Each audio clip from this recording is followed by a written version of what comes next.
All right, I'm just sound checking myself here. I always. All right. So I don't know. I'm just gonna complain about tech. YouTube Live is so cumbersome. It's like so difficult.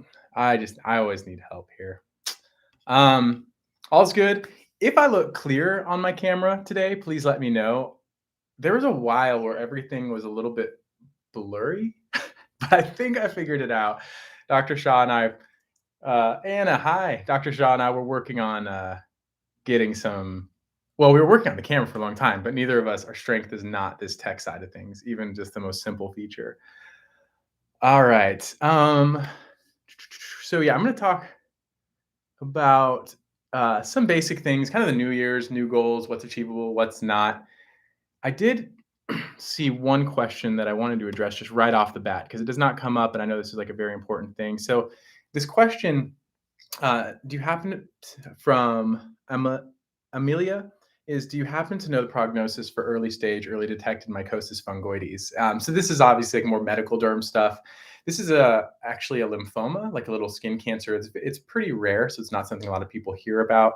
One of the first papers I published was on someone who had this, unfortunately, very severely. However, the good news is, and I'm sure you'll be able to find this, and your doctor would reiterate this as well, early stage mycosis fungoides, early stage cutaneous T-cell lymphoma tends to behave very well long term. So that's something to be very optimistic about. But your doctor can fill you in on that as well, more specific to you. But overall, that condition, albeit rare, when you have it, it's 100% you, and it does well when treated or when caught early. Okay, so awesome. Thank you so much for everybody here. I love seeing everyone.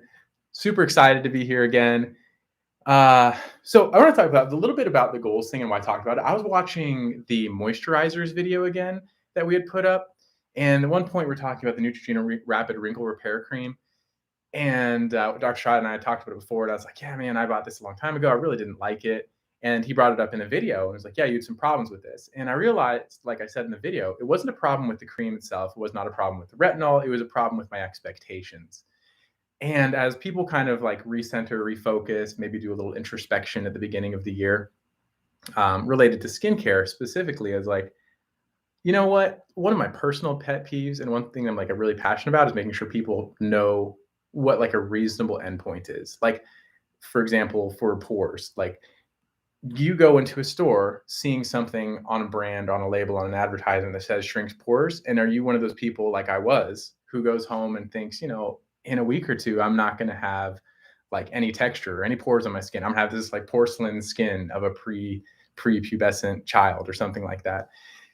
And I think it's actually something that uh, people don't do a very good job talking about on social media. And I think TikTok in particular lends to overpromising because you pretty much with TikTok, it's a soundbite. It's like, oh, this product is great. Boom, you're done. And that's why I love YouTube so much. I'm like, this product is great, but this. So I'm going to talk about just briefly some touching points on this, and then we'll get into all of the questions, Q&A, and things like that. So I'm just pulling up my little thumbnail, which I think I'm getting better at thumbnails, by the way. At first, when I was starting these, are a little rough.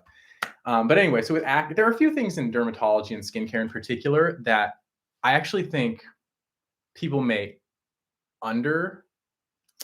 they may like not set their goals or their bar high enough. And for that, acne is actually one of those things. So acne, broken up, let's say mild and moderate, which may be treatable with and controllable with over-the-counter things. And then we also have severe, which is where you get those nodules, cysts, those deep, tender, big bumps on the face, really highly inflamed, a lot of redness and scars. All that's severe. Now, regardless of the type, if you have acne and you're treating it early, you should really be shooting for like greater than 90% improvement. Greater than 90%. Now, people shared in the last video some of their thoughts on Accutane and how it did not work for them in the comments, and I greatly appreciate that. But like I always say, like no ingredient works for everyone, no ingredient is for everyone. And so unfortunately, even if we can get a ton of people 100% clear, even a good majority of people completely clear permanently from acne, there are going to be people who just don't respond well. And that's always disappointing. And I don't want to ignore that group of people. But when you do have acne, you should be setting the bar really, really high. And what that means is, let's say 3 to 4 months down the road, if you're using topicals over the counter, you're not noticing much of an improvement, or you feel like you could still be better. Guess what? You're probably right. And you should probably either revamp your at home treatment, see a dermatologist, even to get a second opinion on things, and then make sure that you're moving in a positive direction with that acne. That's something that people can do very, very well with. And also, it's always good to get like a second opinion on what you are using. It's always funny, I think, to see some of the older dermatologists interacting with a newer age of acne patients, because you all are so highly informed, um, and you have so many more options that than people historically had, that a lot of the older docs are just like not overwhelmed by everything you're bringing to the table, but they just don't know how to deal with all of the new, especially brand name products, because they have to look up what's in all of them. What are you actually using? What are you not? My favorite thing was the patient came in a while ago, not for me, but someone else, and they're like, yeah. What do you think about BLAP? And like listed out 12 things. Do they work? And the doctor, he was like, well, how long have you been using them? Like 4 or 5 months. Are they working? No. Okay, then they're not working. And then they moved on, rebuilt the structure. And so even if you do have a lot of ingredients, even if some of them are good, there is often room for improvement. Another thing that, because it's more medical derm and not as much like cosmetic derm, but I don't want it to leave it out, is psoriasis.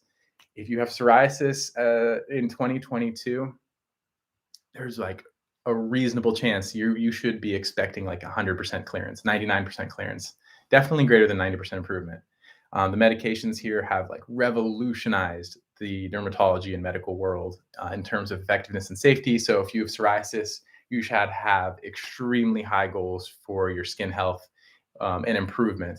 And then joint improvement, we're working on that too. But you should be looking for improvement from there too.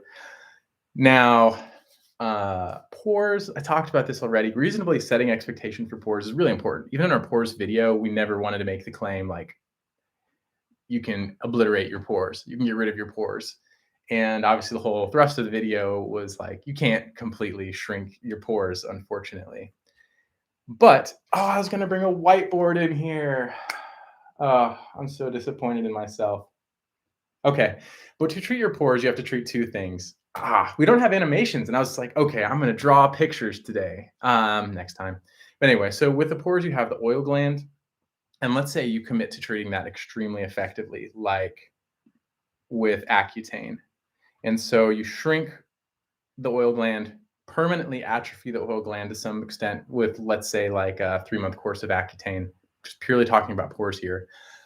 So the oil gland part's gone or improved significantly, but you're still left part of this structural thing. So every pore, as it opens to the surface, obviously you have an open pore, and that causes the appearance, and at the base is that oil gland. So even when the oil gland is like gone, obliterated, minimized, you still have this structural component to the pore.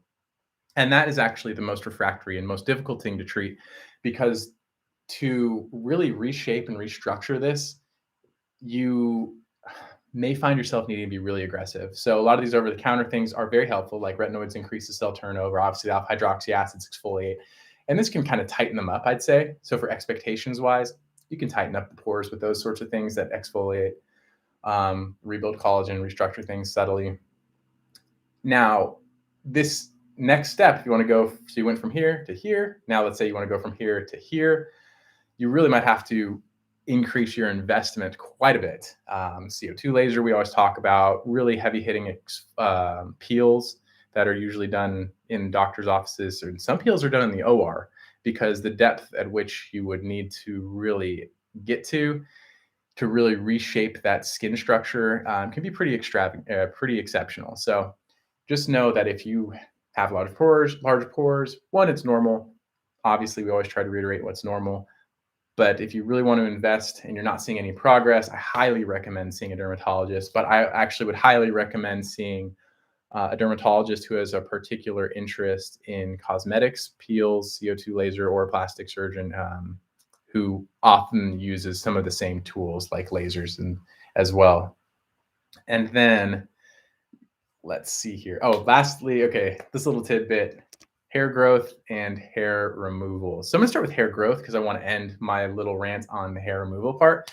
So for hair growth, just focusing on expectations. If you're really just using topicals, let's just focus on the group who's only willing to go with topicals for hair growth. Your goal is probably going to be to stabilize. If you can actually stabilize hair loss, you are succeeding with topicals. If you get regrowth, you're winning. You're like absolutely winning with topicals. Because, obviously if you're someone who struggles with hair loss, your body as you're getting older is programmed. The whole body, the whole scalp, all the cells are programmed to like lose that hair, stop growing it. So if you have any success there, that's a win. Now I would recommend like monitoring that over a period of like 6 months, 3 to 6 months. So what this means with a lot of things, you don't want to take a picture every day and compare. What you want to do is take a picture once a week, maybe once a week would be good, and then reassess that after a period of months. And that's really going to give you a more accurate idea of how well your hair treatments are working for you. If you're not seeing an improvement after a period of months, then you check in with your dermatologist, and then you can move into finasteride. And I'll do a deep dive on finasteride for us because there's been some more literature and controversy around that. So maybe next time we'll talk a little bit more about finasteride. But finasteride can help stabilize the hair loss even more, especially effective for the back of the head. And then again, what you really, really will win with, what you really see those results where it's like not like from thin hair to a little less thin hair, but thin hair to like, oh, looks great, is that hair transplant surgery. And the reason we bring that forth is not because we want everyone to get hair transplant surgery. Like, we just want you to know what's available and out there so that if you are frustrated, you know how far you can take it. And then the last thing is hair removal. And the reason I want to talk about hair removal right now is this is the perfect time of year to start considering laser hair removal. If that's something you want, something that is important to you, and it really is, it's actually a very, very frequent cause for visits to doctor's office. Now is a great time. And that's because it's like the dead of winter. Like even here, we're pretty coastal. Like I'm been stuck inside all week because it's rainy and cloudy. And the reason that's so important is the more contrast there is between your skin and the hair color, the more effective your laser hair removal treatments will be. So I'm going to just bring out some tips on how to approach laser or to approach hair removal altogether. Well, I'm trying to think of how we can deep dive on this at some point, but we definitely need to. But the first thing you need to do is make sure you're seeing someone who has the knowledge and availability of multiple treatments, because not every device is right for every person. For example, like IPL, we'll just talk about a few major ones. IPL, diode, lasers. I'm not a good candidate for IPL. Diode, I'm an okay candidate for. Lasers, I would have to use a specific laser for my skin tone. So it's good to see someone who has access to all of those options so that they can make sure they tailor it to you and they're also comfortable being flexible with the treatments. Also, I will talk about home IPL devices just real quick. They may work. Some of them may actually work only by virtue of what I hear and see. They are definitely not as strong as the in-office ones, which is, I think, reasonable. We see a lot of people coming into the dermatologist office who have burns and post-inflammatory hyperpigmentation from IPL devices. The reason is it's not as selective as a laser. It's not as specific as a laser. The training is not as standardized for using an IPL device. And for that reason, they're not my favorite. Just to be candid, IPL devices aren't my favorite for hair loss, but they can be effective. The home ones are definitely less strong than the in-office ones. I think the joules per centimeter squared, which is the amount of energy they bring to the table, is usually less than half that. And so with that, there are two more caveats. One is if it's not as effective, it's not as effective. So you're going to have to treat as many times. But with hair loss in particular, when you have those small, feathery, light-colored hairs, if you hit it with too little energy, they can turn them into darker terminal hairs. And so you may notice paradoxical increased hair in an area that you undertreat. And obviously the safety of these devices at home is under question because of just their propensity to kind of cause burns and hyperpigmentation as well. But let's say you've got your device, you know where you want to go, you know who you want to go to, you're committed to this idea. What you can do to make sure that this succeeds for you is, one, like I said, be as pale as possible. Again, the contrast between your skin and the hair is going to maximize your success. And then you can do that with sunscreen. You can even use hydroquinone or bleach or skin lightening agents for a period of weeks before to maximize that. And then one of the most important tips is actually do not pluck, do not wax, don't do anything to pull the hairs out before you go in, because you need to target the actual hair bulb that is under the skin itself or within the skin. And if you're pulling it out, you're pulling that out as well. And you won't actually treat it with a laser because there's nothing in there to actually hit. One thing that can help the effectiveness, though, is to shave the area a couple days, let's say 2 to 3 days before you go in. Because when you're hitting these things with a laser, all of that energy gets absorbed by that color, the darkness of the hair. And so if you have the whole hair with a hair shaft, all of that energy gets absorbed by the whole hair shaft. But if you shave it, much more of that energy is going to get absorbed by the hair bulb or bulge, making the treatment much more effective. And then lastly, for expectations, these require multiple treatments. In the ideal patient, let's say you have a very light skin tone, very dark hairs, and a very effective laser and a very competent user, you're going to maybe remove 20 to 30% of the hairs per treatment. So, I mean, even in best case scenario, you're looking at 3 to 5 treatments probably for a huge meaningful result. Hairs will grow back. And then for someone like me, who's a darker skin tone, I need a less effective laser like the ND YAG. I'm not even anticipating that. I'm thinking like 20% of my hair may be slow. The growth may be slowed if I'm using it, and not completely gone, not permanently gone. So expectations, multiple treatments, it's not perfect. And there's so many dependent variables on how well this is going to work for you. All right. I think that's it. So I just wanted to set the stage for expectations. Above all, consistency is the thing. With anything you're doing, make sure you see it through. One, to know if it works for you. Because a lot of people just give up on something that would have been what worked, but they just don't see the results quickly enough, or they just don't have their mind made up to see it through for a period of months before you actually jump in. So, all right. That's it. Best of luck, though, to everyone for this upcoming year. That's it for just the rant portion of this.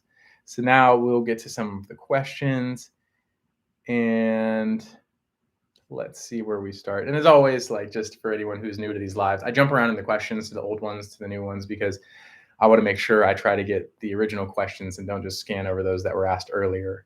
And we'll get those. We'll get all of them that we can. All right. Oh, okay. Well, so this is interesting. I'm always in this half obsessed state with oil cleansers. So the question is from Ivanda Forsakin 369. Is oil cleansing necessary? And the answer is absolutely not. It's definitely not necessary for everyone. So the purpose of oil cleansing is to remove oil, debris. Usually it's something like makeup or sunscreen that's just not well removed with something water soluble. And for those people, oil cleansing can be very helpful. Actually, let me see if can I find this one? I found a nice one recently too. Well, while I'm looking that up. So the goal is to remove the oils with a double cleanse with an oil cleanser. And then after that, you come behind that with just a normal gentle cleanser or a salicylic acid cleanser to help remove all of it away, both what was on the skin originally and the oil cleanser, and then you're left alone. But it can be very overstripping for people. So I don't recommend this for everybody. I think it's a very selective group who really need to benefit or would benefit from double cleansing and using an oilless cleanser. The one I found I actually really liked was Avene, the Zerocalm lipid replenishing cleansing oil. I really like that. And I guess no one knows because I haven't put it up yet. I've been making a shop my shelf. And so if you follow derms, and a lot of people have a shop my shelf thing. I'm kind of a dinosaur in a lot of ways. So I've waited a whole year and a half to even approach this topic, but it was fun because I got to go through some of my old favorites, new favorites, peruse, see what I'd forgotten about. And that was one of the ones oh yeah, this is such a great product. So just wanted to put that out there for someone who does want or need an oil cleanser. Let's see here.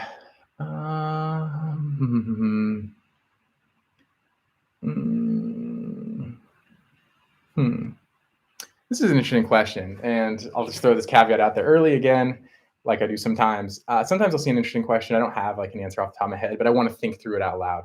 And this is one of those. So the question is from Stella Annie. Is there a way to make my skin less translucent? Frustrated face. So, like translucent skin, I don't hear about that complaint a whole lot. And the setting where I really do hear about it is where it's usually on the forearms and hands, where the skin is so thin over time that the blood vessels are really prominently showing through. And this really often coincides in these areas with that kind of crepey or tissue paper like skin texture overlying it as well. You do see this on the face on and off too. So here, I would say the most effective thing, just not for this person in particular, but the most effective thing is to prevent collagen loss. Like sunscreen, just it's so difficult to explain to people because we do skin checks. We look for skin cancers. And so every day, multiple times a day, people are taking off their shirts or clothes. And like right side by side, we have sun damaged skin and sun protected skin. And it's decades younger. The skin from the sun protected areas is so much thicker, so much more robust. The color is so much more homogeneous, like so many fewer dark spots. Like it's just like you looking at two different people side by side. So the most effective thing is going to be prevent photo damage from the sun. And so which sunscreen is the best, which one you like, as long as it's broad spectrum, because a lot of this translucency is from loss of collagen. The skin gets thin. And then here alongside a lot of thin skin problems is going to come your things that grow skin, collagen, including your retinoids, gentle exfoliation, lactic acid. I'm liking more and more on the trunk and arms. I guess it's just because it's winter and it's such a mild alpha hydroxy acid that moisturizes. I'm like loving this ingredient more and more lately. So lactic acid is a nice one. I think Dermatology has a lactic acid exfoliating moisturizer if you want to sneak an active into your moisturizer, which I also love doing. And then that would probably be the most effective thing for you. Just commit to sun protection and sunscreen too. I posted a study a long time ago. Sunscreen too can help reverse the signs of photo aging as well. So it's not even just preventative, it also is almost like an active treatment as well. And then the collagen growing things that we've talked about before too. So from Sarah, Miss Gina, please, what can I do? I have photosensitivity. So from a dermatologist perspective, photosensitivity is really interesting because there are common things that people know about being photosensitive. Like, let's say you are taking doxycycline for acne or using a glycolic acid for anti-aging benefits. Those make your skin more sensitive to the sun. But then there's this whole backlog of conditions that people have in my mind. I'm like, okay, people with lupus are sensitive to the sun. There's like xeroderma pigmentosa. There's all sorts of, there's one really common one. I hate when it's on, like as soon as you say it and it goes away. It happened to me last time too. I'll think of it and then I'll shout it out later. But some really common causes of photosensitivity to the sun, and they're all so different. They're just so different. And some people will just have very light skin are just prone to burning. Fitzpatrick type 1, you don't tan, you burn. So photosensitivity can be just irritation, or it can be actually a type of hypersensitivity or allergic reaction. Now, just general consensus things that help are going to be sun avoidance, obviously, just being aware of where the sun is coming from, being aware that UVA and visible light, of course, gets through the windows, and then using things that can help prevent that damage. Sunscreens, for someone with true photosensitive conditions, it's very important to get the high efficacy ones. I mean, UV 30 protection, SPF 30 protection is still going to probably be good enough, but 50 is going to give you like a little bit, like a 1% push more. Iron oxides are super helpful to block visible light from that as well. And then not practical for everyday life, but just know that the more opaque you make it, the better it in itself will be to block visible light. So you don't actually need the iron oxides in your sunscreen. You just need to make it super thick and opaque. And antioxidants, I'm always critical of them, but one thing that they do bring to the table is if you can't prevent the damage to the skin from the sun in the first place, antioxidants can help mitigate that damage once it occurs. So that's where they have a role in my mind. Like I was reading something else. I just cruise headlines sometimes and it's like, oh, this plant, what plant was it? It was something awful, like something in the cruciferous family. Well, this plant can help. It's a natural sunscreen. And then I was like, okay, where are they going to claim this? And it basically was from its antioxidant purpose that it's a sunscreen. It is not a sunscreen. Antioxidants are not sunscreens. They can complement the repair part of sun damage, but they definitely are not sunscreens. All right, let's see here. Let's see here from Dragon Feet. Interesting name altogether. Does toothpaste help improve skin or fade scars? No, I mean, let's look together here though. Let's just pick. Let's look at a toothpaste ingredient list. I mean, obviously, the fluoride is in there, so I'm like, okay, fluoride, not a important thing on the skin. Okay, Colgate, sure, Colgate's kind of perfect example of toothpaste.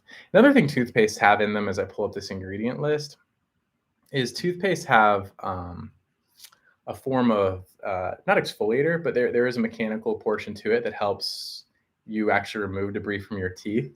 So I almost think of it, I'm almost envisioning it like this gritty little super fine mechanical exfoliant. So I'm like, well, because I like to play devil's advocate, I'm like, well, if you really wanted to rub toothpaste all over your body, in theory, you could get a little bit of mechanical exfoliation from that. Not the way to do it. I don't recommend that at all necessarily. But let's see here. All right, so fluoride, xylitol, so it's a sugar compound, nothing there. Surfactants, nothing that rubbing a shampoo on your skin wouldn't do for you. Fluorides, I'm not aware of any major skin benefit from fluorides. No, I'm not seeing anything here that makes toothpaste really useful for your skincare. It sounds like it sounds like a great hack. Like this toothpaste did, and I'm sure it is a hack, and I'm sure that's how it came about. But there it is. Another hair fall question. This is from Sweet Potato. Again, this is like, must be a term. I don't know where I'm missing it, but hair fall, I'm assuming hair loss. And this one says after typhoid. So while the rest of the world's dealing with COVID and the hair loss from COVID, there are still other illnesses going on in the world, and salmonella typhoid, typhoid fever, one we don't see much of, if any of, here in the United States, but it is something we learn about in medical school, we learn about in residency, and all sorts of different training. And the one thing, though, about most of these hair losses after illness, including COVID, is that it's a form of telogen effluvium, which is a type of hair loss which looks like diffuse thinning. It's the kind that people pick up like after showering, like have clumps of hair in their hands or on the walls. And it's occurs classically 3 months after the actual illness, because the hairs have shifted from the growing phase into the shedding phase, and then it manifests after they actually start to shed. So the ways that you can treat this are things that are going to be able to prolong anagen, the growing phase of your hair, and that's where Rogaine steps in. Now, I always caveat this too, or at least try to. Usually Rogaine can shift hairs into the different growth phases, shedding phases as well, so it can cause telogen effluvium initially, or cause some shedding of the hairs, but eventually it'll stabilize the growth phase, prolong the growth phase of the hairs, and help it come back. That would be the most consistent thing you could use, or a person could use over the counter for hair loss after an illness.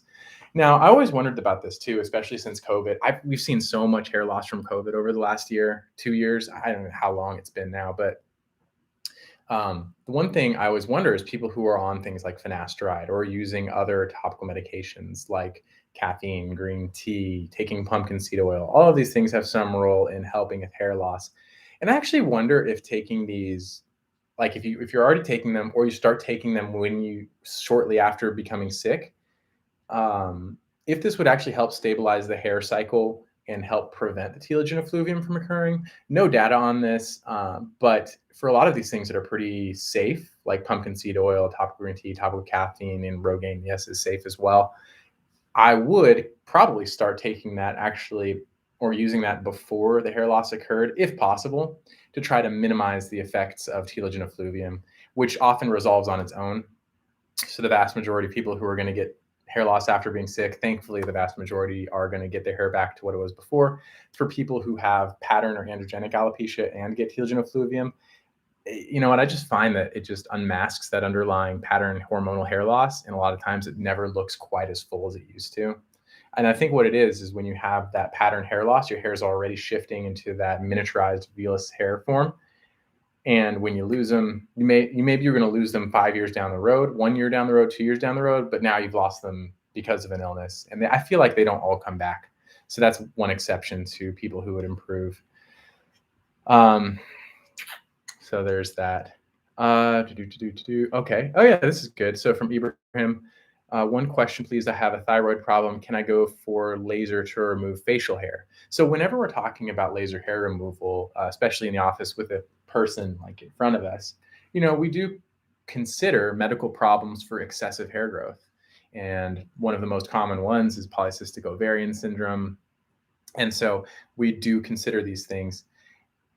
And it does not preclude the use of like a laser device to treat it, meaning look, if you have polycystic ovarian syndrome, if you have an underlying thyroid problem, if you have, even if you have like an androgen secreting tumor, one that makes the hormones and is making your hair grow, it doesn't mean you can't get laser therapy. It just means that if you treat the underlying cause, you might see a more improvement than just using a laser alone. So for a person who has a thyroid issue, the laser will not affect the thyroid itself. It would not interact with the thyroid medications because the penetration is just into the skin focally. And so it doesn't, so yes, a person with thyroid problems can get laser hair removal treatment rather. And it wouldn't preclude anyone from doing that. Oh, also, I meant to say that I'll timestamp this part too, so hopefully it helps like one person out there. But if you have light hair, you are like white hair, super blonde hair, super fine light hair, especially in a small area, the treatment is not going to be a laser, and it might even be not a diode, not an IPL. The electrolysis or electrothermolysis, where they stick little needles into the actual hair shaft in the skin itself, is the most effective treatment. Just your hair has to have a heavy pigment to be really effectively treated by some sort of light device. And so for everybody else who has light hairs, and I find that people with hair on the upper lip, that's an area where they really don't get good, like really strong results. Electrolysis is something that you can try to find someone to do. Not a lot of people do it because it's super tedious, but light hairs require something other than lasers oftentimes. From Miranda Meeks, Accutane changed my life. I'm so grateful for it and the confidence I have now. Actually, the one above, Stella, Accutane was very helpful for me. And I'm super thankful for those comments. Not necessary for me because I've seen this work for, I guess probably hundreds of people at this point. But I understand like the fear out there for medications, ingredients, and especially strong ingredients in medications. And so when people put out their personal successes with it or how it's positively impacted their life, I think it's meaningful for other people who are considering it. Again, not everybody's going to have a great result from it, and that's unfortunate. But I do thank you for sharing that, because someone else is probably considering it, weighing it, and a little fearful because of the things that can happen. But I've just seen this revolutionize people's lives. Like it can. I hate to like overstate it, but it can change the trajectory of a person's life. It just positively impacts a person when their first impression is no longer acne. It's just their skin now, they're not self-conscious about that. So from Pumpkin Pie, hi, can you be my best friend? I don't know if I have a best friend opening in my life right now, but I would be happy to be friends. From Julie Fink, fordyce spots on the lips, any treatment for it? So fordyce spots, there are a couple of different things. Fordyce spots on the lips refer to oil glands in the lips. They can be really prominent. Usually they're super subtle. Usually they're on the inside of the lip in here, but some people get them really prominently in visible areas. Oil glands respond, if you just had a couple, let's say, if a person just had 2 or 3, let's say, oil glands on the skin, because of how close some of them are to the surface of the skin, especially in thin areas like the lips, respond pretty decently to something called electrofulguration. A lot of dermatologists have this like a little zapper on the wall they use to cauterize small blood vessels for the biopsies. And just zapping this little oil gland, if it's just a couple, this can be really, really effective. If a person's peppered with hundreds of oil glands along the lips, very few things are going to work well, because, just destroying that much area of a sensitive area, it could lead to scarring.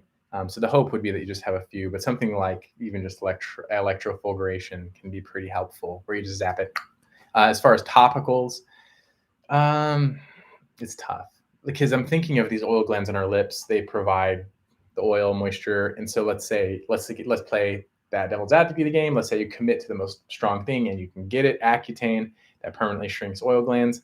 I would not say that this is going to cause improvement of those permanently. I think it would shrink them, but if a person is programmed to have oil glands all along their lips, even if they shrink, they probably would still be there with highly effective treatments for oil glands as well. So I'm not sure exfoliators could help, but again, I don't think they would exfoliate through the oil gland to get rid of it entirely.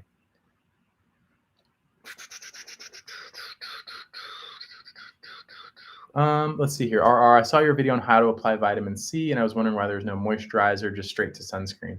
So here's an interesting thing. So I was talking to Anna recently. If you don't know her, she's just a skin enthusiast, and she had asked me a question: are moisturizers an essential or a necessary part of a skincare routine?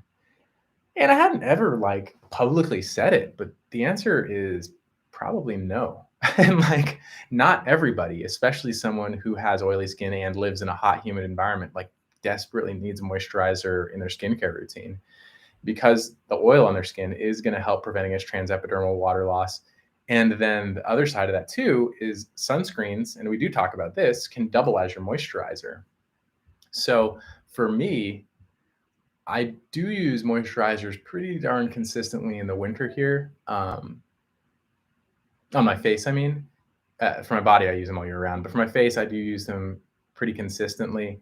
But in the summer, oftentimes I don't. It's like 90 degrees, humidity is 90%. I'm just going to go with a sunscreen. And especially sunscreens, I feel like that have moisturizing ingredients. I know Darshan and I both love the LTMD line, and we've used those as our moisturizer. It's like a super lightweight moisturizer, but it works and functions like a lightweight moisturizer on your skin. So you can apply your actives and then apply your sunscreen. And that might be enough for some people. That's okay. And so for our vitamin C video, or my vitamin C video, or whichever it was, if I didn't apply moisturizer, that's because I was probably considering the sunscreen a dupe for that role and that purpose. And that's okay. And also skin oils can sometimes fill that role too. Also too, if you're using one of these retinol creams with a lot of actives as well, moisturizer. And that's why I'm loving it a lot. I love so many of these moisturizers now because so many of them have actives in it. I love skipping steps and combining things because I'm a bit of a hectic, scatterbrained person. So that's great.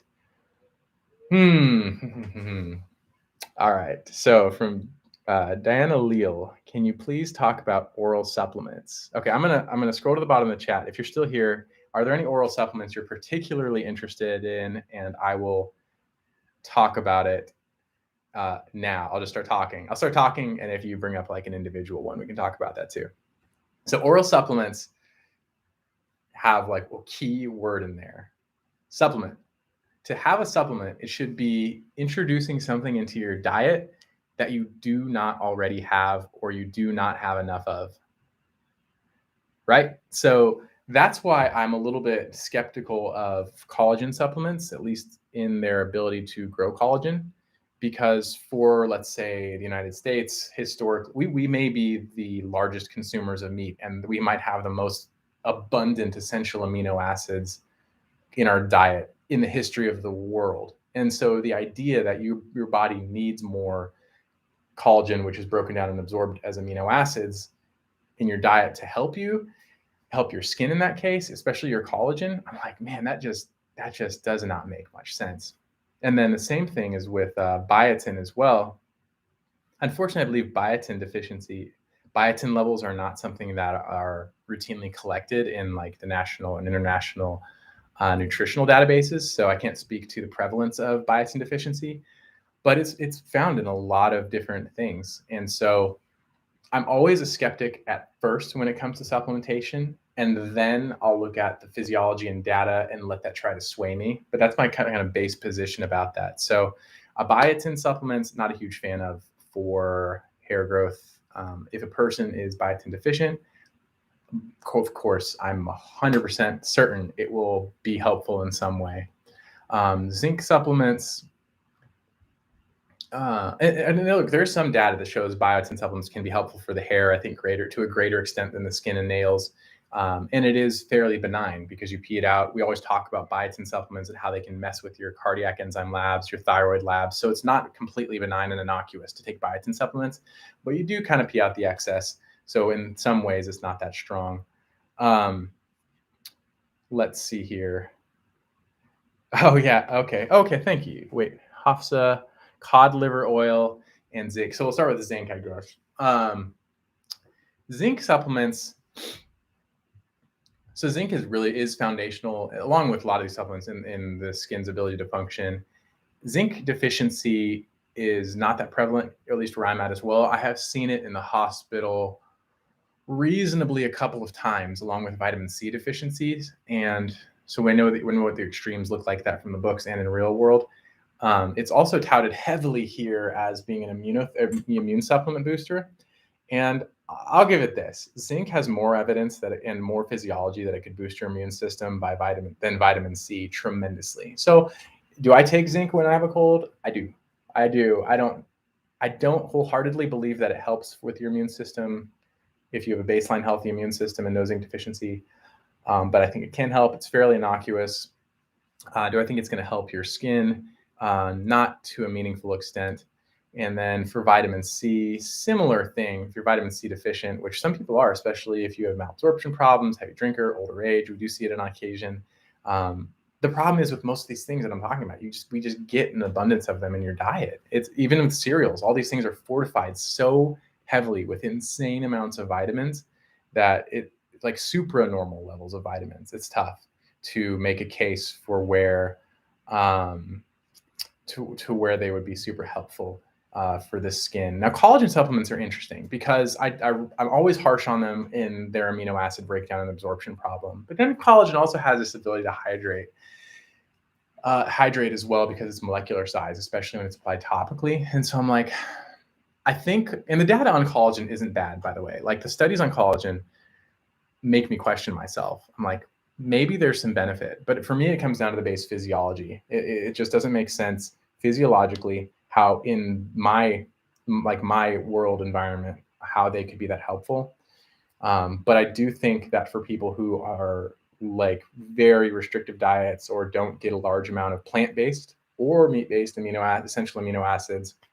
So by that, I mean, not enough beans and rice combined in their diet, or not enough meat in their diet, or animal-based products, then I think collagen supplements would have a tremendous role, like a very, very good role. I think the data would support that too.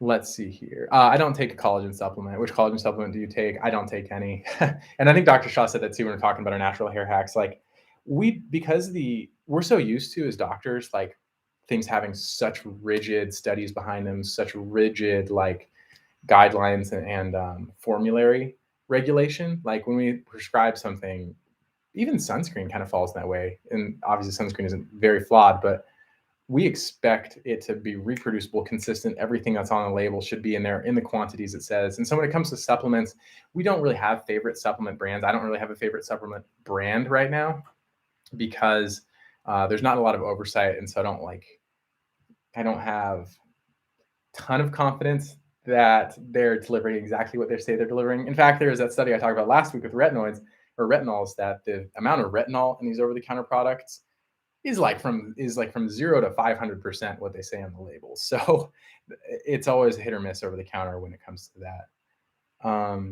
Okay, I'm trying to think. All right, let me just commit to, there's so many supplements. Let me just commit to some of my favorites. So I do like,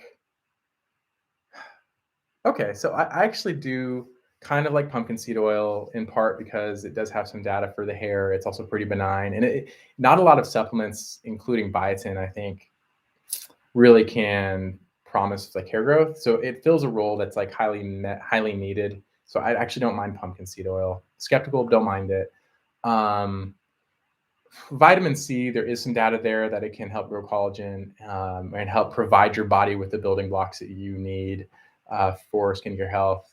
So I think it's crap for the immune system, and I take it when I have a cold because I believe in the placebo effect, but I think it can have some benefits for the skin, especially if you're deficient. And I'm trying to think what else. I have taken elderberry for colds because the data is somewhat out there.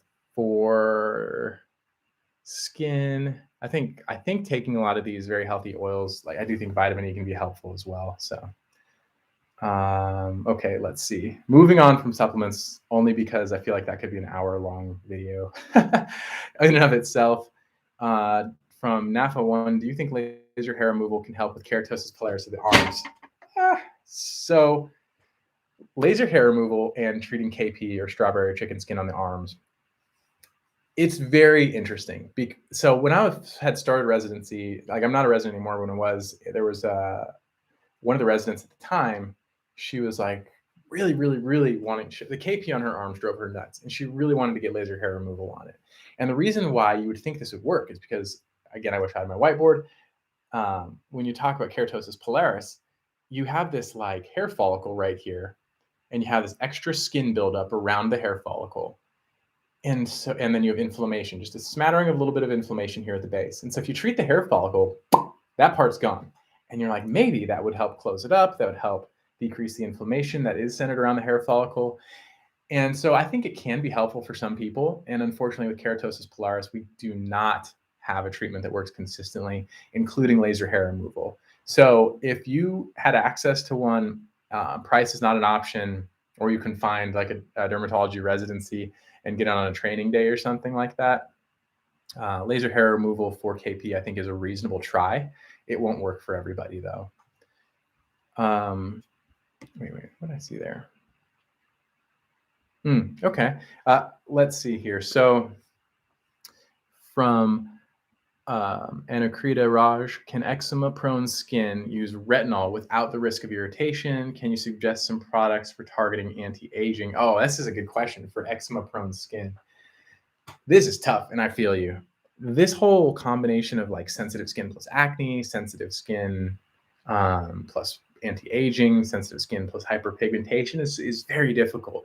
And eczema, atopic dermatitis, is the poster child for sensitive skin, because not only does the skin barrier not very functional, like it says doesn't work that well, but also there's like this baseline level of irritation and inflammation that's very prone to flare up. So, okay, so eczema, retinol, eczema, anti-aging. So for eczema and retinols, having a skin barrier as close to a healthy baseline as possible is going to be paramount. So if there's already some irritation or active eczema, I wouldn't apply retinol there without knowing that you're going to get some inflammation or irritation from it. And we actually use this to our advantage sometimes as dermatologists. Like kids with eczema are prone to something called molluscum, which are those little bumps caused by a virus, usually on kids. And sometimes if you use a retinol or retinoid on those little bumps, in part because of the irritation and in part from some other things, it can actually help the body's immune system and inflammation go to that area and fight that infection. But I do know that this is going to cause irritation deliberately in that situation. So first step would be to heal up that eczematous skin, whatever means you need to do that. Topical steroids, topical anti-inflammatories that are not steroids, heavy hitting moisturizers.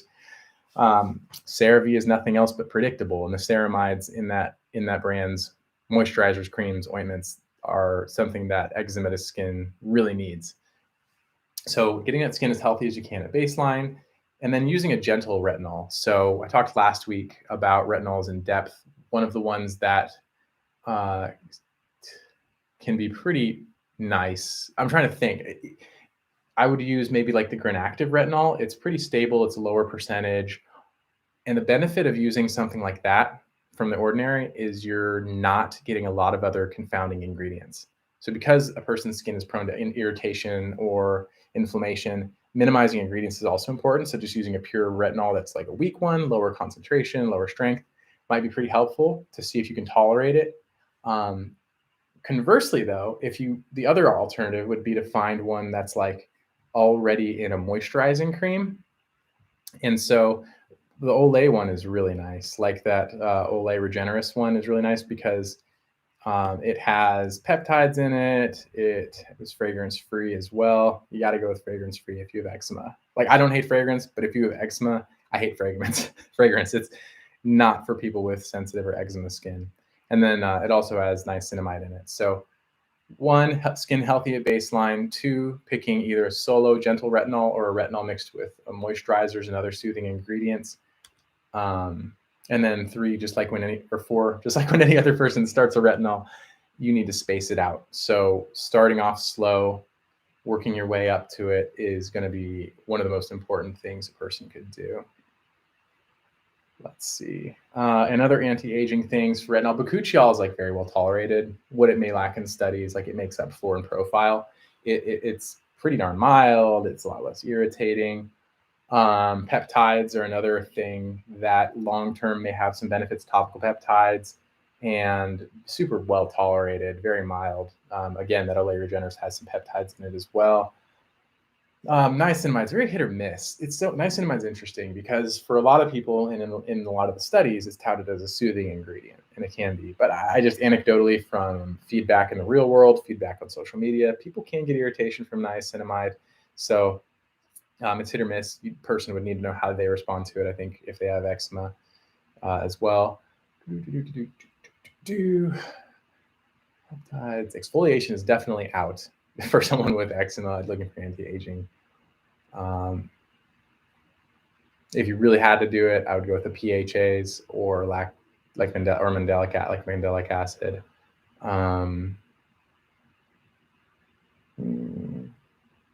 Well, I think that's probably like a good short list of things that would be helpful for that. All right. Okay. So this is a good one. Earth resident. I also am an Earth resident. When I was a teen, my acne was treated with clindamycin phosphate gel. I don't hear people mentioning about this ingredient. What is your opinion on it? You know why no one mentions this? One, it's not sexy. Like, this is a topical antibiotic, and every time anyone talks about antibiotics, the whole footnote needs to drop about like appropriate use, who would benefit from it. Then there's all like fear mongering about just antibiotics in general. But 2, I think on social media, a lot of the dermatologists have like taken a point where they're trying to just engage with things that everyone has access to over the counter. Like, I know my goal and Dr. Shaw's goal in part is to just empower people to be able to go to the store and look at ingredients lists, pick out something that they can benefit from. And so because clindamycin is kind of behind that paywall, I think that's one of the or prescription wall rather. I think that's one of the reasons that people don't talk about it as much. I will say this though: topical antibiotics for acne are very, very underrated, extremely underrated, because especially when combined with like benzoyl peroxide, bacterial resistance, not a problem. Like, you don't need to worry about it. Systemic absorption and systemic side effects from topical antibiotics, forget about it. They're like category B, safe in pregnancy. Like, it's not something we're really concerned about.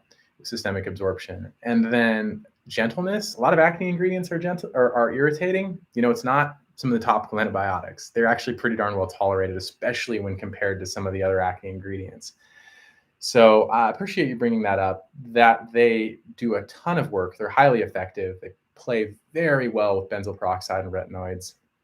And so topical clindamycin for acne, A+ ingredient, solid. From Patricia Medelac, hi. Will taking glutathione pills lighten out or even skin discolorations or dark patches on my face and neck? Yeah, probably actually. So Dr. Shaw and I did a deep dive on glutathione topically, intravenously, orally. It's one of our first videos we shot, never released it. But the consensus overall we came to, and my conclusion from that, I'll speak to myself. My conclusion was IV glutathione, probably the risks don't outweigh the benefits from it. They can probably be effective for people. Oral glutathione, topical glutathione can help with hyperpigmentation as well. Safety is better. Oh, this is interesting. Paula, probiotics ? Just probiotics. I'm actually kind of passionate about probiotics. There's a difference between probiotics and prebiotics, and there's some other things as well. Prebiotics are the food you give to, let's say, the skin, food you give to bacteria to help bacteria grow, like yeasts are a common example of a prebiotic. Probiotics are live bacterial cultures. I think there was a lawsuit with a company about this recently saying that it was a probiotic and it wasn't. But probiotics are live organisms that you put, let's say in this case, on your skin that can be beneficial to maintaining a buzzword, the microbiome. So all of us have bacteria that live on our skin. As long as it lives in harmony, it doesn't cause inflammation. It actually provides skin benefits. Now, let's say we have like 100 hamburgers on our arm, right? The way probiotics specifically help, if we have 100 hamburgers or 100 pieces of food on our arm, and then we get something like Staph aureus, a bad bacteria that can cause skin problems. It needs to survive by eating the food on our skin, those 100 hamburgers. And so it's like, dom, dom, dom. It's eating it. And the way probiotics in part work is if you introduce, let's say, 100,000 lactobacillus onto the skin, all of a sudden that lactobacillus bacteria also needs to eat food. And so it's eating the hamburgers, and then the Staph aureus kind of starves out. It's like basic competitive evolution, I guess. Like it's just one of the bacteria eats the food supply, the other bacteria doesn't have any left. And so it can knock out and remove some of the bad bacteria by eating the stuff on the skin. I like probiotics in part. So I think they do have utility. I think they do help balance out some of the organisms on our skin and inflammation on our skin. I think they, even for gut health, let me just go there for a second. I think they can, in theory, help with gut. I do recommend probiotics. I recommend prebiotics, and I recommend yogurts, cheeses, dairy products for people who have been on antibiotics long term. I do recommend that for some of my patients still in this specialty because it makes sense.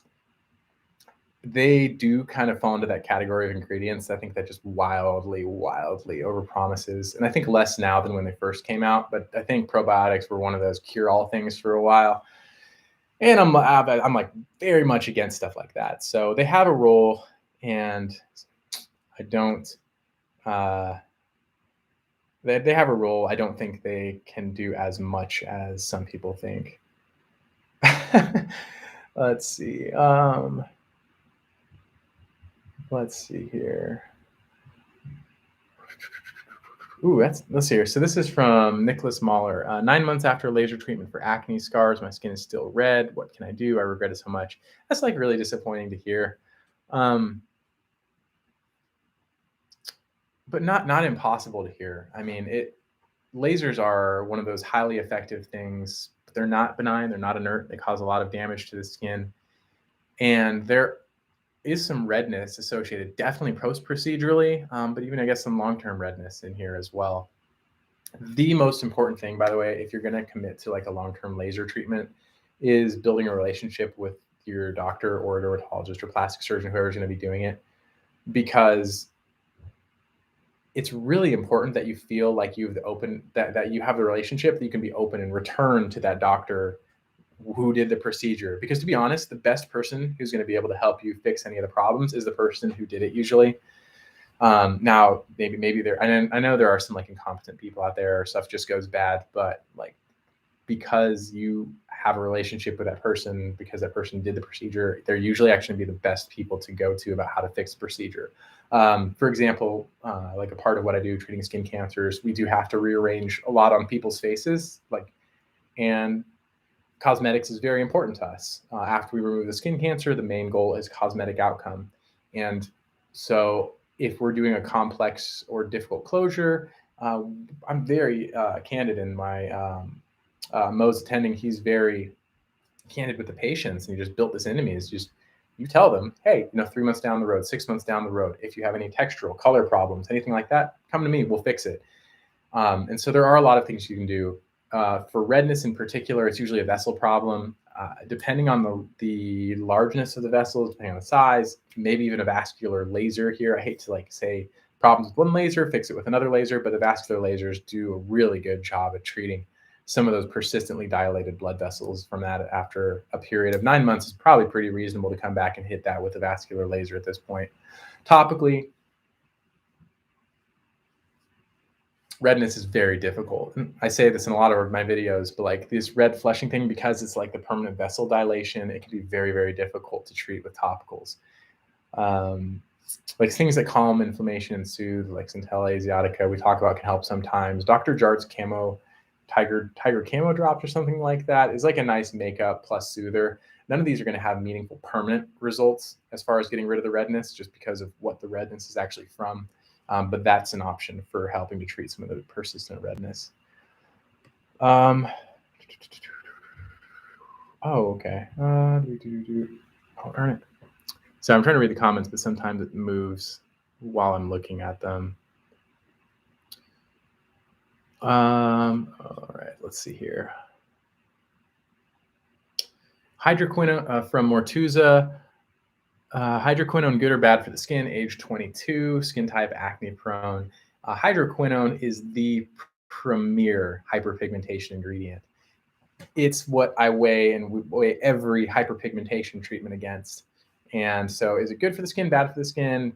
I would just go neutral. It's great at treating hyperpigmentation, and that's exactly what it does. It's like its major role.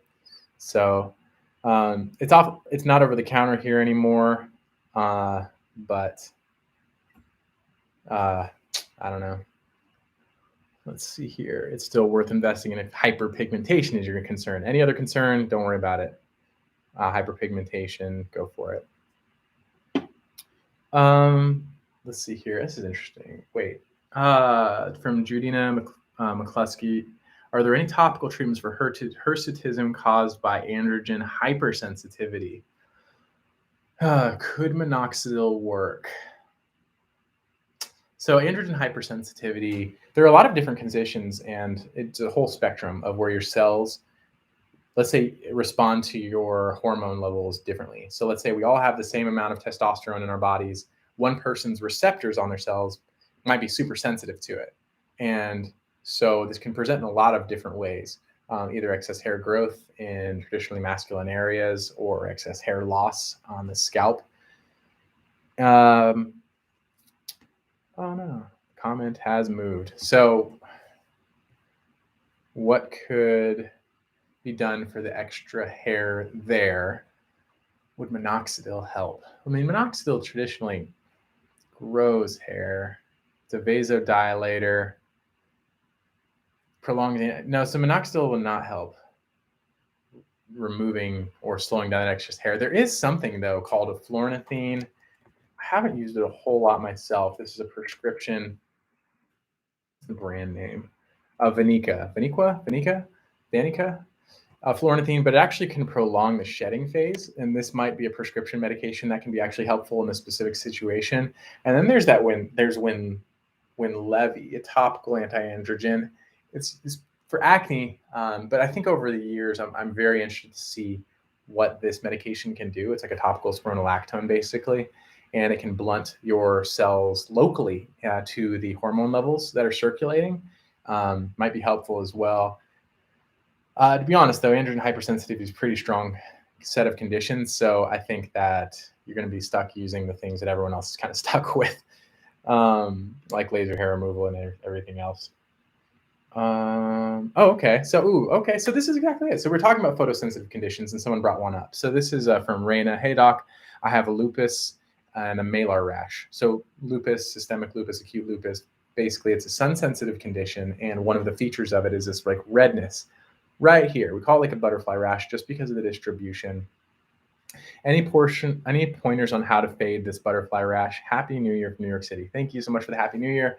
This is actually very tricky, and here's why. So we talked about already how the redness is a very difficult thing to treat to begin with because it's from vessels, dilated, they don't respond well to topicals.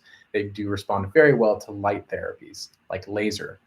Lupus, acute systemic lupus, and almost, if not all forms of lupus are very photosensitive conditions. So for this person, I don't think laser is actually going to be, it might not be a great option. Like, especially something non-selective, like well, I mean, you're not going to use IPL there anyway. But now the benefit of vascular lasers and why these might be okay in this situation is they're highly selective. So you have like one specific wavelength that can target the vessels, and it may not affect the surrounding skin very much, but in theory, it could probably cause a flare of inflammation. So let me just play devil's advocate. If a person with photosensitive conditions like lupus had dilated vessels, and they specifically wanted that targeted with laser. I think the laser would be effective at removing the vessels.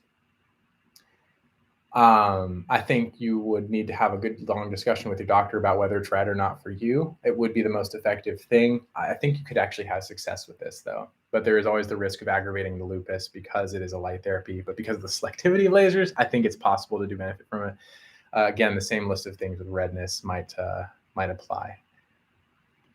Let's see here. I'm going to float back a little bit. I want to make sure I get some of these. The same thing goes. So this is a comment from Katie back further.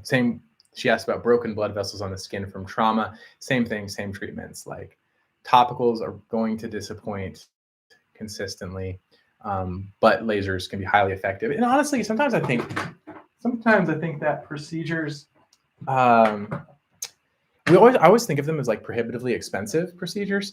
But to be honest, like you look at some of the cost of some of these skincare items, and you're paying $100 a cream. I mean, lasers are sometimes not a whole lot more than a couple bottles of high-end cream, and I guarantee the results will be very, very, very, very dramatic. Let's say.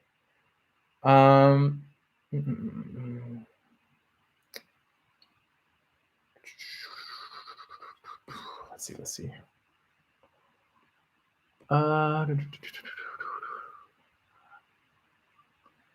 This is an interesting question. So from Prayati Doshi, is azelaic acid safe? So azelaic acid being that acid that's kind of made from that Malassezia yeast. It's used to treat hyperpigmentation, used to treat acne, and super safe in pregnancy as well. So is it safe? I read that it can cause hypopigmentation. Can I use 10% over the counter, or do I need a doctor's opinion just to be safe? It's generally really well tolerated, to be honest. It can be irritating. I've not seen it cause significant hypopigmentation where like light spots. It's just not that strong. Like hydroquinone, I could say could overbleach the skin. Azelaic acid, I really don't see it overbleaching the skin, which is interesting though, because when you talk about Malassezia furfur, which is the yeast that causes that light spots, it uses azelaic acid to do it. And that does cause the skin to be lighter than the surrounding skin, but over the counter, I don't see that much. Over the counter, or do I need a doc's opinion? This is an interesting ingredient because the over-the-counter options is done like at a concentration that's not as well studied as the prescription one. And so it's kind of like, hope it helps as well. Sometimes I honestly, in the office, I do recommend using the over-the-counter ones for people where the prescription one is not covered through their insurance or is prohibitively expensive otherwise or something. I do give them the over-the-counter options and say, hey, give this a try. I've seen it work decently. Not seen it enough. Let's see here to like really say if it has a significant difference versus the prescription over the counter azelaic acid. From Subqueen, my daughter has albinism. How often should she see a dermatologist for skin checks?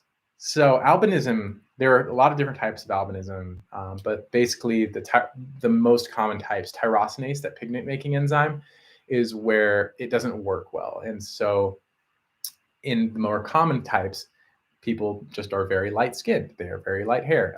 They have very light eyes. And the risk of skin cancer in these people is going to be different based off of the type of albinism, but it often is increased. So I would say the standard answer, honestly, for skin checks is going to be like once a year. I think it's worth doing it once a year in a younger individual. There's certainly to establish it, but a lot's going to actually depend on a person and their own personal risk profile. That includes how many moles, if any, do they have on their body? Are their moles still pigmented or not? Because you can have like minimally to not pigmented moles with these conditions. Like I said, family history as well. So there are a lot of other factors. I would definitely think at least once a year, maybe more frequently. Oh,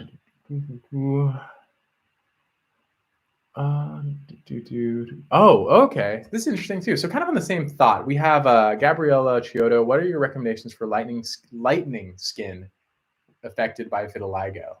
Right. So vitiligo is the condition where your melanocytes, the pigment-making cells in your skin, get attacked by your immune system and they stop working. So just like with albinism, where you get light everything, vitiligo, you get light patches where the melanocytes get attacked by our immune system and die. Now, the question here is interesting because it wasn't how can I stop the vitiligo and light spots from happening? Is how can I lighten them? Which, okay, maybe just meant like lighten them, make them not as prevalent. But I was thinking like make the color lighter. So let's go my way first, and then I'll go back to what may have actually been the heart of the question. So for people with vitiligo, it can be disruptive. It's just one of those things where it can be your first impression when you're meeting somebody, or can make people self-conscious.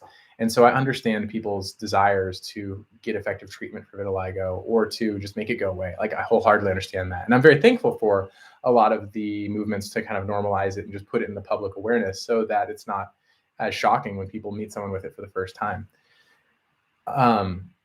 Now, for some people, vitiligo is like very disruptive. It can occur in very prominent areas, like around the mouth. You can have, if you have very, very dark skin and you have like a very light ring around your mouth, your eyes, genitals, hands, it can just be very attention grabbing. And so if you wanted to actually lighten the rest of your skin, there's something called, I think it's monobenzyl ethyl ether of hydroquinone. Sorry, it's a long name. I haven't said it in a while. Monobenzyl ether hydroquinone. Some dermatologist out there who's watching right now is like, oh, but either way, what this does, it actually lightens out the rest of the skin as well. And this is the thing that everyone thinks Michael Jackson had done. Now, I guess the downside of this is you permanently lose the pigment on the rest of your skin. The upside is that we don't have a treatment to just reverse vitiligo entirely right now. And this is permanent. I haven't actually done this for anyone or prescribed this or whatever, but I have seen a handful of people who have had this done, and it like looks super, super natural. Like it shocked me when I found out that that's what they had done, because it's actually incredibly subtle and natural appearing. So for someone who has super severe vitiligo, it's very much destroying their self-confidence or anything like that. This is a conversation that can be had with your dermatologist.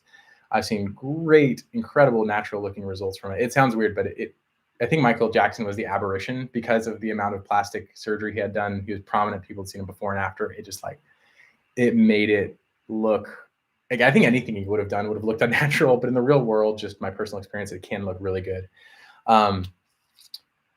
Now, to actually make the vitiligo spots less noticeable, vitiligo, topical anti-inflammatories are going to be the staple because it's your immune system attacking the pigment-making cells.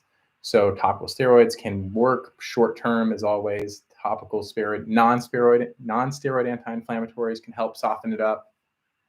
Light therapy, we use lasers to treat vitiligo as well. This can work decently. And then we're getting close to an era where we're getting some medications that work on the immune system itself to stop vitiligo. There's a class of medications called JAK inhibitors. They can be super effective for vitiligo and alopecia areata. And I think there was another question about that. Problem is side effects, but they're getting topical forms of this medicine. Once we get more experience with it, these may be an answered prayer. I'm not sold on that yet, but I feel like we're getting close to having a whole new branch of medicines that's more specific for the immune system side of vitiligo. And when that happens, that's going to revolutionize things. We're not there yet, but I'm hoping we get there soon. How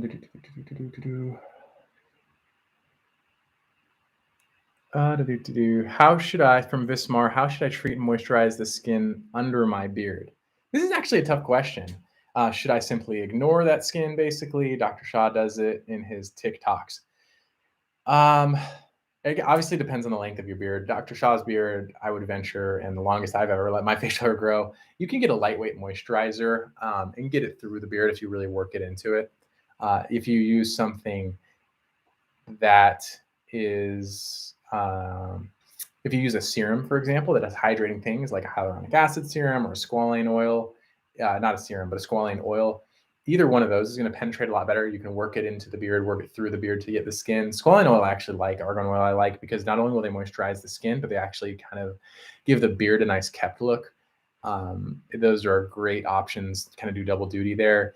One thing I think about facial hair, though, too, that some people do realize without really realizing it, is that the oils that are in the base of the hair follicle, the sebum from our oil glands, does get wicked up onto that hair on the beard. And it does, I think, provide a little bit more protection against water loss and humidity loss. But the long and short of it is use lightweight things. You might have to work it into the beard a little bit more. But most of the things you put it on there, most of the things that you put on there can be helpful and can work their way in. Same with retinols and like acne ingredients. It's really important to put acne ingredients through the beard onto that skin under the beard. Super important. I see it neglected all the time. It's okay if it gets on the beard. Just work the retinols down to the surface. Definitely would help a lot. Okay, here's a question. This looks tough, and I'm not sure I've got a great answer for that, but that's alive, and I just want to think about this out loud. Where was it? It was, I saw it pop up a couple times, so I wanted to get to it. It was can niacinamide, oh, I know, isn't it? Something about oily hair, and can I use there? What can help control or reduce oily hair? From Melissa Weaver. Niacinamide serum on the scalp, question mark. Niacinamide reduced the oiliness on my face. Could it work for my hair too? And the answer is, in theory, yeah, right? Because the oiliness is from the same thing. Oil glands, same oil glands on your scalp are on your face. The difference is the depth of the oil glands. So just like in my mind's microscope, the depth in the oil glands in the scalp are significantly deeper, a lot more robust. And so I would question how much would they be able to help. When we're talking about oil control, I'm trying to think how a retinol would behave up there as well. Scalps are pretty robust. I think it would be worth, okay, here's how I'd prep it. So the scalp oil, oily scalps, and some people have really oily hair, and I get that. So using, you can use some of these salicylic acid shampoos as well, even coal tar shampoos. Those are best for psoriasis or scale, but some salicylic acid shampoos could help break up that oil and kind of prime that scalp skin for anything else you would want to put on it. I do think it's actually reasonable, though, to use something like a niacinamide onto the scalp. I mean, in theory, please bear with me, I'm just theorizing. I don't see any reason that would completely preclude using a retinol up there, too, with the same thought in mind. Yeah, and then also minimizing irritating ingredients, because irritation, I think, paradoxically can increase oil production. I can't find many studies to support that. You know, I was like arguing with Dr. Shaw about this behind the scenes once. We're like, I think we both, I don't want to speak for him, but I believe that if you over irritate your skin, especially with alcohols, it can increase your oil production reflexively. And I could prove this to you with my own skin every time. Like if I were to go get some rubbing alcohol, wipe it on my face, 2 minutes later, it's going to be shiny, oily, and greasy. And I've heard this anecdotally from a lot of people. So I personally believe that overstripping your skin and scalp can cause paradoxical increase of oil production. I think it's like a defense mechanism. But there's that thought too. Okay, from Tassos William, are there multiple treatments for dandruff? Which is more effective? Yes, there are multiple treatments for dandruff. I'd say let me just list some. So we talk about this on and off, but we have Nizoral shampoo, which is ketoconazole. We have selenium sulfide, which is really hard to find. It's in like Selsun Blue though. And then we have zinc pyrithione, which is really easy to find, and that's classically been in Head and Shoulders. Of those, I think that same order is the order of effectiveness. I think ketoconazole or Nizoral is the most effective, and then probably selenium sulfide and zinc pyrithione, close second, third. There are other things we have prescription-wise as well, but over-the-counter, ketoconazole is probably going to be the most effective thing for you. And again, with the same thought, you can actually break up the scale with something like coal tar salicylic acid shampoo to help those ingredients reach the scalp more effectively. And it's important to note, though, with dandruff, you do have to rotate the ingredients because the yeast can kind of become resistant to the actives in your product. So you do need to maybe pick the Nizoral shampoo, use it for a month, maybe switch to the Head and Shoulders, use that for a month, and just alternate. That's the best way to do it.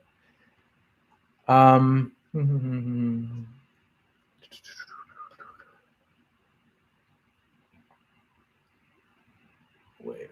No, that means. Okay, let's hear from. Okay, so Tina Kearney Smith. If adapalene is a retinoid, how can it have no evidence from helping wrinkles and aging? Surely it does the same thing to skin as tretinoin and therefore the same effects. So, Rad, I agree with your premise. We think that the majority of the anti-aging benefits from retinoids is like a class effect, meaning that of all the retinoids, which includes, like, that's the umbrella term, right? So retinols, adapalene, tretinoin, tazarotene, trifarotene, all of these are retinoids. They probably all have some inherent anti-aging benefits because a lot of them work on the same receptors, and they all work. Yeah, they all work. I was going to say they'll work with the retinoid receptor gamma, but they're like so selective. I don't remember if all of them work on that one receptor. So the reason, though, we say that it doesn't have much studies in that realm is because it doesn't. Because even though it's probably a class effect and they all probably help, when we do like a deep dive or really dig in heavily, each ingredient, each type of the retinoids are studied independently. So they're studied on their own in different situations for acne, anti-aging, hyperpigmentation. And so if there are no studies, and there are very few studies on adapalene in that space, then we throw that out there. Like, not as much evidence for adapalene probably will help compared to tretinoin. Hundreds of studies in that space. We know it's going to help. Are they related? Yes, but the tretinoin is probably the better bet given the studies. But that's why. So let's see here. From Destiny, is Tazorac effective for hyperpigmentation on dark skin? Yes, Tazorac being tazarotene and another retinoid. Retinoids, even though they're awesome, and I think I say this a lot, but very few ingredients can solo a condition. I would not use a retinoid as my only treatment for hyperpigmentation. And it's best paired with things like hydroquinone or your other ingredients. And I'll shout out Versed, Dark Spot Corrector Gel, and Topicals Faded here. Again, they just like cram pack hyperpigmentation ingredients into these things, and they would complement a retinoid very well. Just like one plus retinoid, the other plus retinoid, great complementing ingredients. Let's see here. All right, I think just a couple more. I think my battery is running low on the camera there. Just a couple more here.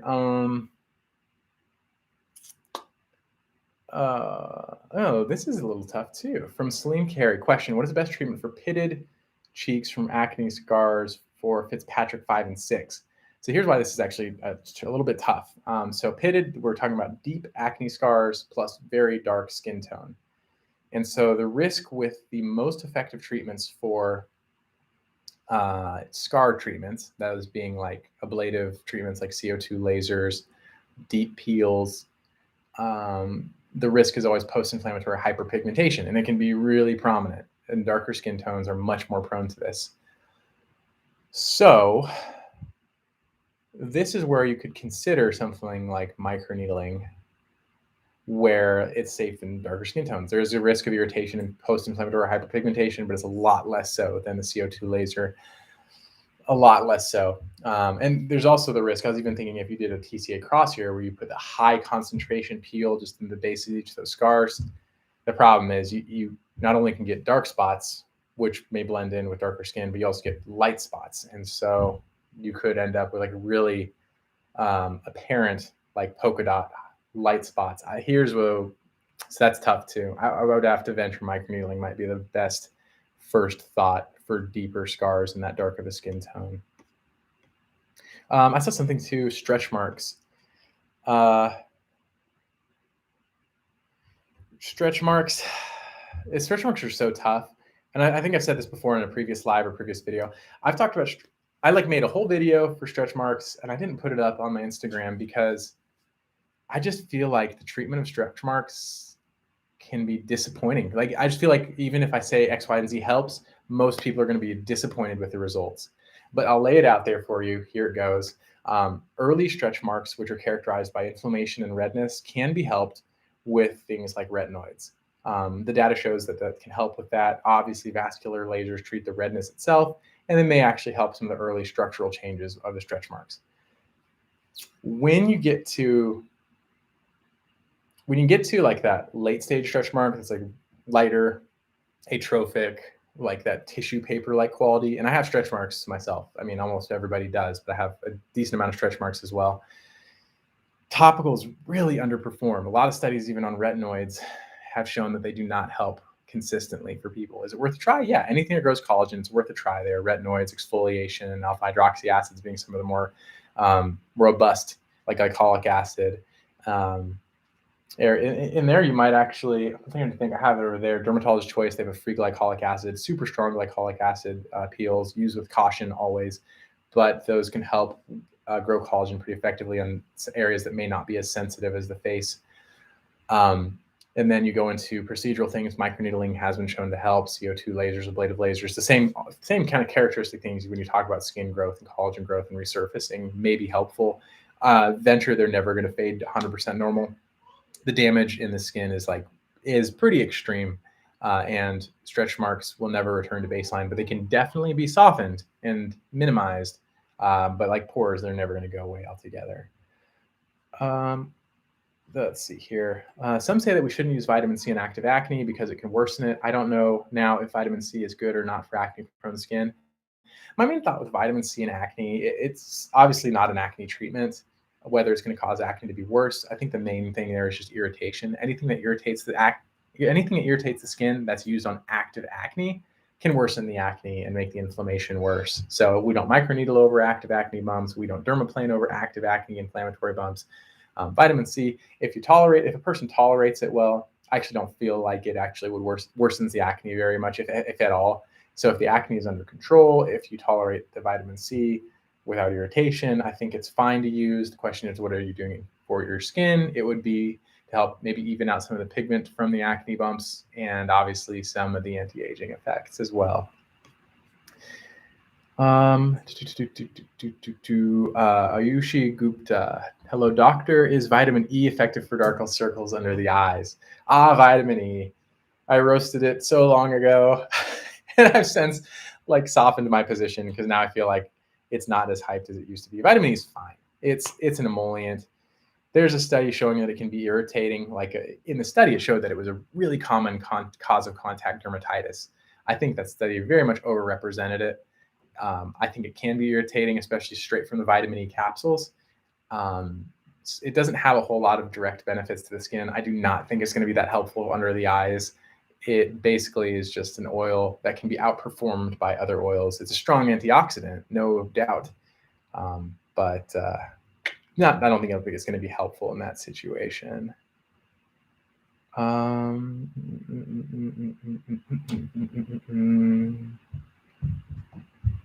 Okay.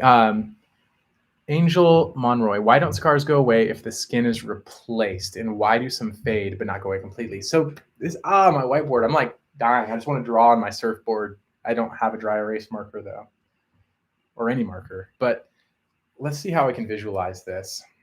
I'm going to use this box. Okay. All right. This superoxide dismutase from NIOD is going away. So let's say this is your skin. This is the thickness of your skin. Oh, wait, they're going to do this. And let's say that this biosens is the epidermis. So the skin has multiple layers. This little biosens thing, this is your epidermis. This is the dermis, the deeper layer of the skin.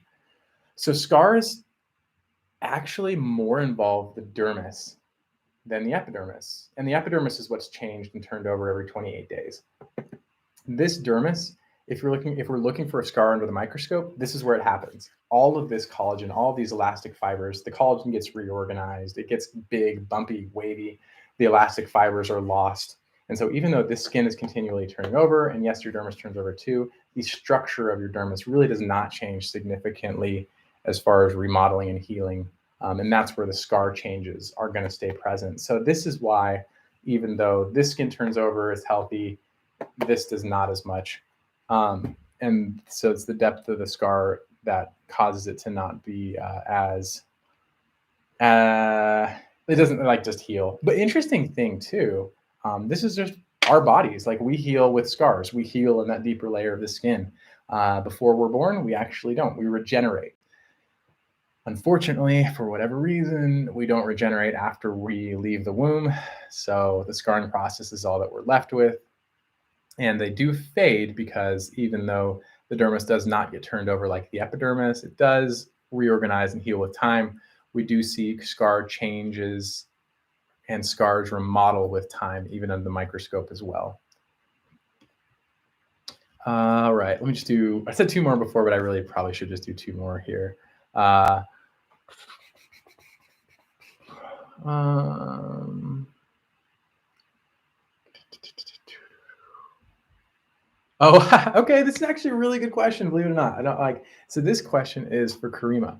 What should you do the days after picking at your skin? If you went too far, removing stubborn blackheads and pimples, the spots have turned into a red small wound. I'm like, so I'm a picker. Like if I have a bump, I just have this innate urge to scratch it. So I'm not judging anybody here, but I am saying it is so important to leave pimples alone. Like if you ever notice on my platforms, I never do cyst reaction videos. I like those don't, it's never a good idea. I don't do acne popping videos. I've done them once in a blue moon maybe, but just like popping and picking things at your skin just scars. It's so important to leave these things alone. If it's like a super fine whitehead that's ready to pop, I understand you can gently smush that and it's going to go away. But it is so important to not do that. So let's say you did though, you couldn't resist, you had an acne bump, you pushed it, and now it's either worse, red, inflamed, or scarred. What to do is now it's just like leave it alone. Now you have to leave it alone.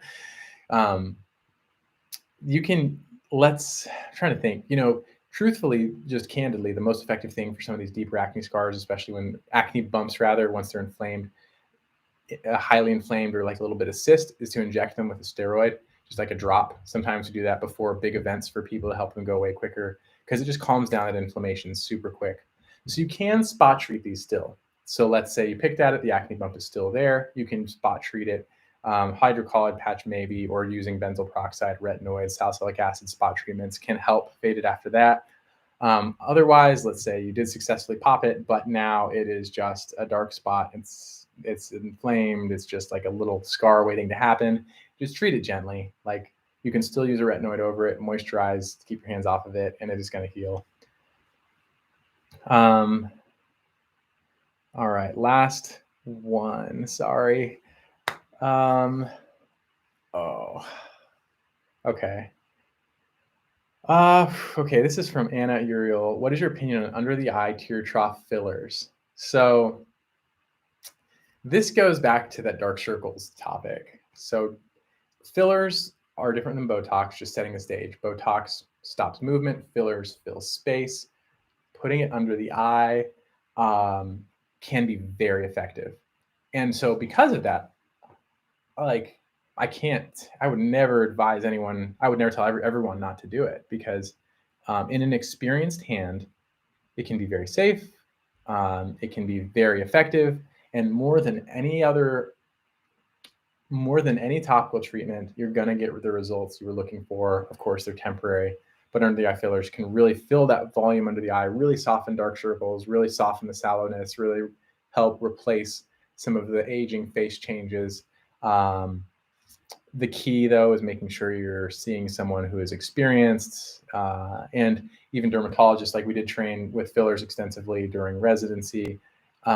Here, you still would even want a board certified dermatologist who has experience and an interest in fillers, and they'll let you know. Like you just ask them if this is something they do, if they've done, if they're comfortable with it, get an idea of how readily they do it. But I think a person would get the results that they are looking for with that. Can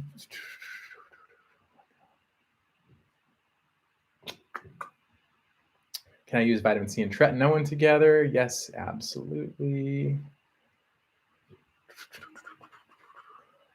All right, let's see here. Is bakuchiol just hyper? Can it replace retinol? It can't. I don't think it can replace it. It's an alternative for people who can't use retinoids. Have I done a video on eye creams? No. One of the many eye creams. This is Dermatology Advanced Eye Cream Renew. It's awesome for sensitive skin under the eyes, eye eczema. This is also an eye cream, actually. I'm going to be doing an eye cream video soon. It's on a very short list. It's going to happen very soon.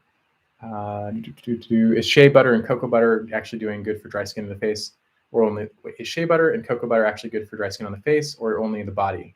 It is good as a moisturizer for both. They're kind of heavier moisturizers though, so some people might not tolerate it on the face that well. But I think that's it. So sorry, I tried to go rapid through some other questions there at the end to try to get to as many as possible. thank you all so much for tuning in, being a part of this. I love doing lives with you, so thank you so much. Best of luck to everyone who's setting goals this year, setting skincare goals. I hope that you all achieve them. Just consistency, and y'all can do it. I'll be doing this again here in a couple of weeks. And that's it. I'm going to go back and try to timestamp this one too, though, for y'all. So thank you for that. It takes a long time, so give me a little while to do that. All right. And that's it. Happy New Year to everyone, and all the best. Well, I'll see you soon.